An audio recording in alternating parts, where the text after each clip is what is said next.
On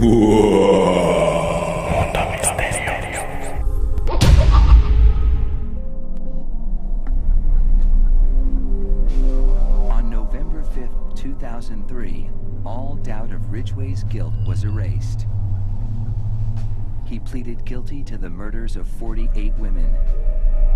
He'd made a deal to cooperate with the prosecution to provide more information on his victims and the whereabouts of their remains. In doing so, he avoided a trial and possible death penalty. Mr. Ridgway, how do you plead to the charge of aggravated murder in the first degree as charged in count 1 for the death of Wendy Lee Coffey? Guilty. How do you plead to the charge of aggravated murder in the first degree as charged in count 2? Guilty. Guilty. Guilty. It's like he didn't have any remorse at all for what he had done. You know, he'd killed so many people, he didn't remember who they were, what they looked like. I just couldn't believe that somebody could kill all those people and not remember them.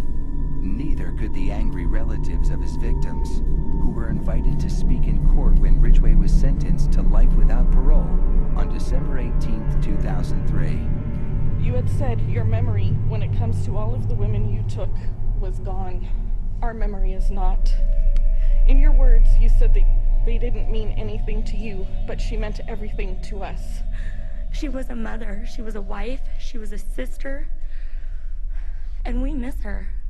Gary Ridgway sat there stone-faced as victims' relatives damned him and mocked him. He's an animal. I wish for him to have a long, suffering, cruel death. He's gonna go to hell, and that's where he belongs. But then the emotionless facade finally cracked when the father of one of his victims appeared to surprise him with a dose of human kindness.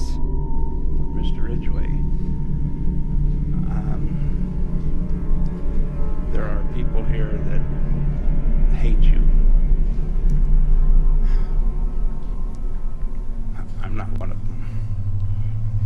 You've made it difficult to live up to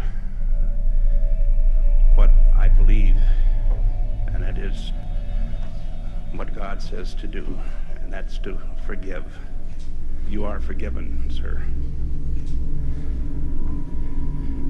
Those tears and a statement he made to the court later that day were as close to showing real remorse as Gary Ridgway had ever